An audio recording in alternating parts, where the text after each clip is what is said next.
Social studies is the opportunity for students to be able to read the world, to be able to understand the realities of today in the context of yesterday, in order to better deal with the challenges of tomorrow. And yet, one of the great challenges of teaching social studies is enabling the students to read the word and actually make meaning of the content. Social studies content can be challenging to understand, and so it is up to us to help students make meaning of what they read. But social studies needs to be so much more than the teacher talking and the students listening. In an effort to alleviate the effects of the, anyone? The Great Depression, passed the, anyone?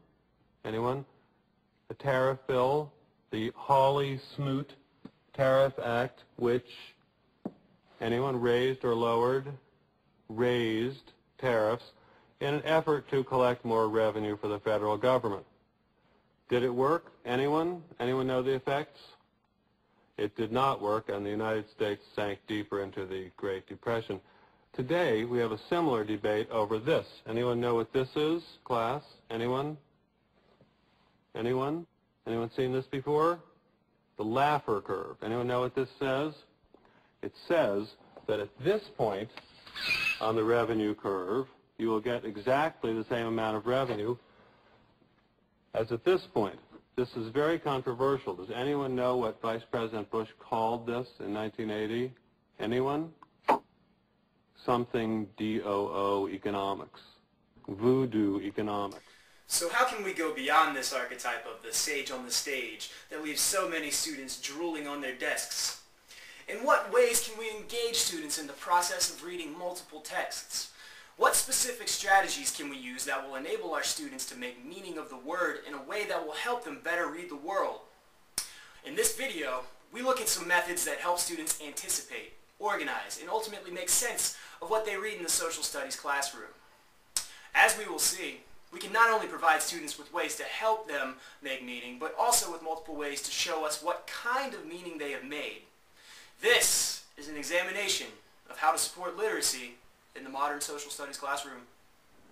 Hi there. Today we're going to be talking about some strategies for teaching reading skills to English language learners. So we're going to be using some of these skills from this book, Teaching Social Studies to English Language Learners by Barbara Cruz and Stephen Thornton.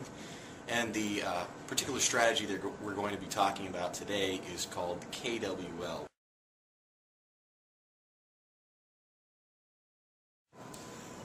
By teaching the English language learner strategies to students, we're going to be looking at this article, A Prom Divided.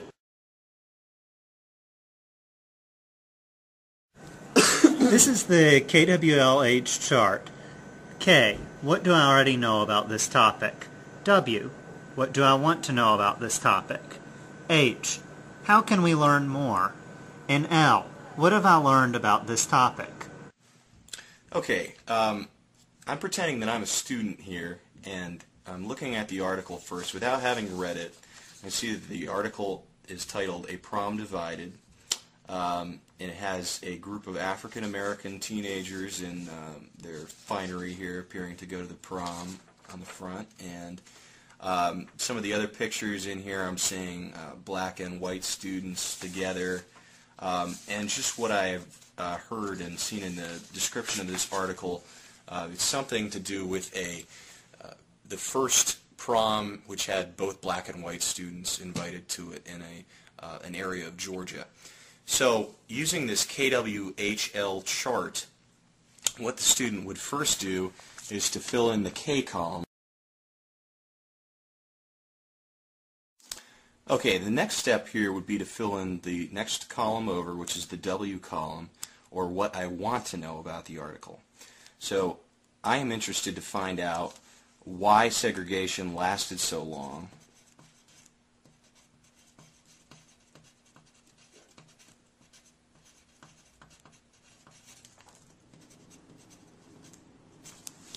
I'm also interested to know what made them decide to end segregation,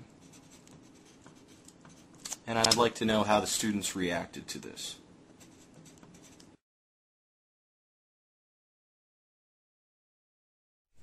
Okay, next we're going to move on to the H column, which is how will I find information.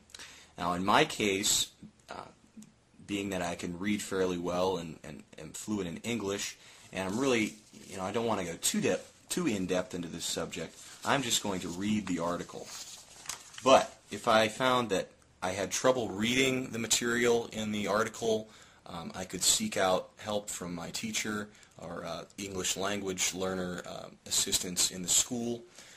Or if I was not satisfied with the amount of information I could find in the article, I could go to the web or possibly seek out some books in the library on segregation and related topics.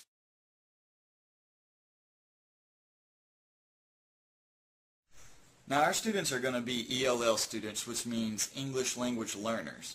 There's 4 stages of English language learning. The first being pre-production stage, then going on to early production stage, followed by speech emergence and intermediate fluency. Now the difference between these stages of reading is going to be that if they're using a KWHL chart to fill out the information, and you can see that they can't even fill out any information about an article or a textbook, you know that they are going to be in the first 2 stages of the ELL language, which is pre-production and early production stage. And that's going to mean they're not even going to be in a regular classroom. The level 3 and 4s will be able to fill out information, but you may have to decipher it and work further with them to find out what they actually mean. Those students, however, would be placed into a regular classroom. Okay, now that I've actually read the article, I'm able to fill out the final column of the chart, which is the L column, or what I learned, and I found out that some of my assumptions about what was included in the article were incorrect. Actually, this article is not about an integrated prom, but it's merely reporting on the fact that proms in this particular community in Georgia are still segregated. So I write down that they're still segregated. I wanted to know why they were able to still exist in this area, and as it turns out, it's sort of just a habit. It's just a tradition. There's nothing set in stone that says that they're not allowed to attend each other's proms, but it's just always been that way. So I'll write down it's a tradition.